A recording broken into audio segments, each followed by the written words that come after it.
Hey there, friends and enemies, JoPaWrites here again, and we got some massive updates with the most recent patch notes for Remnant 2 that I wanted to check out. The dev team is doing a great job in reacting to some of the fixes that they need to put out and also some balance changes, so I'm excited to see what they have in store for us with this one.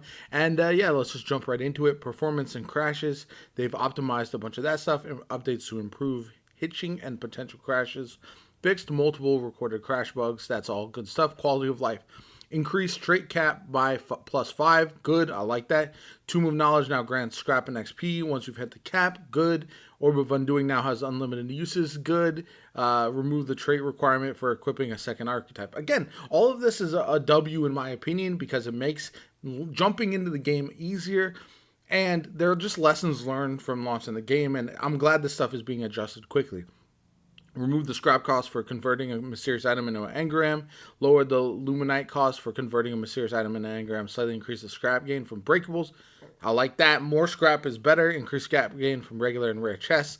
Increase scrap gain from killing aberrations and reduce the cost of bloodroot. All good stuff in my personal opinion. Very happy to see it. Explorer archetype. Increase the duration of Explorer Scavenger buff, the duration of the Gold Digger buffs, and the healing amount of Gold Digger healing found. That's all good. I don't know if it moves the needle as far as where Explorer sits in the meta or how good it is in combat, but that being said, buffs are good to it because it has been underperforming. And yeah, they wanted it to maintain Scavenger longer between fights and give them more freedom while Gold Digger fountains were active.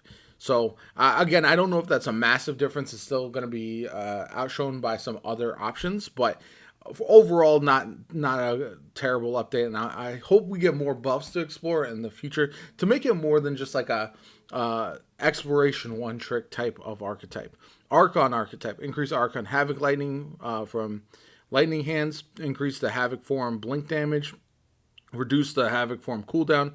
These changes are responsible to bug fix that allowed Havoc form to deal ridiculous damage. So the overall damage of Archon is going down. It's not going to be as outrageous because it was flat out broken before this patch. So I'm glad that that's been fixed. But it's nice to see that they're buffing in addition to the bug fix to compensate for the fact that it might feel less powerful than it did before. But because it's so difficult to find, it should still be one of the strongest archetypes in the game, and I think it will be for sure.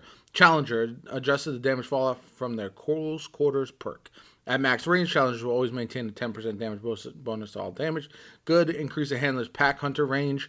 Increase the base health of handler's very good boy companion. Love to see it. As a handler main, that is very nice to see. Summoner. Increase the base max health of summoner's hollow and flyer variant. This is good because I felt like both of those were a little bit underwhelming to me personally. I know some people enjoy using them, but I just felt like they just didn't have the health to really compete at times, so I'm glad to see that. I think the more companion options that you have as viable, the more fun the game is in general. Switched affiliate scaling to boss damage scaling instead of standard. Okay, interesting. Increase the fire damage for Shatterstar. Reduce the fire rate on Nightfall and standard and Dreadwalker. Now, this is unsurprising. I use Nightfall you see it in a lot of my videos for a lot of the different types of content. It was absolutely busted. So I'm not surprised they toned this down a little bit. And they say they want it to be in line with other weapons, which is good. You can't buff everything or else the game becomes just too easy. But I know a lot of people who are really using Nightfall to an extreme level might be a little disappointed. I'm going to look at some other options. I know Nightfall is still going to be viable, but I'd like other options to test around other weapons that might be good instead. Reduce the AoE burst of Enigma's Overload application. Reduce the subsequent tether damage of Enigma primary fire. Reduce the magazine capacity of Enigma. Increase the total reserve capacity of Enigma from 120 to 125. So Enigma was overperforming on AoE clear, so a few adjustments were made. There's still an issue with ignoring armor, which will be addressed in the future. However, when that happens, we will reevaluate the numbers. So essentially, it's still broken Enigma, but they needed to tone it down until they can make the bug fix, and then they'll reevaluate. I think that's not a terrible idea, especially because that's another one that was very, very strong. So enemies reduced damage on Nightwalker's grab attacks.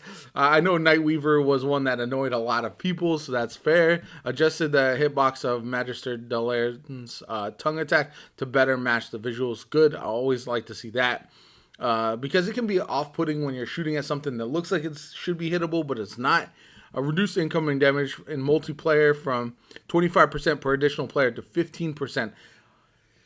That's huge. I think the scaling in multiplayer was a little ridiculous at times, not only in damage taken, but also damage output. So, as far as like the health bar of bosses and whatnot. So, I like to see that. I do think the game should be balanced around multiplayer, but it's got to be a tightrope walk that you have to find, because you want the challenge to remain, but you don't want the game to be too easy either way. So it's like heavily favor single player progression versus heavily favoring co-op progression. If one is too easy compared to the other, that's the direction the majority of the player base will go.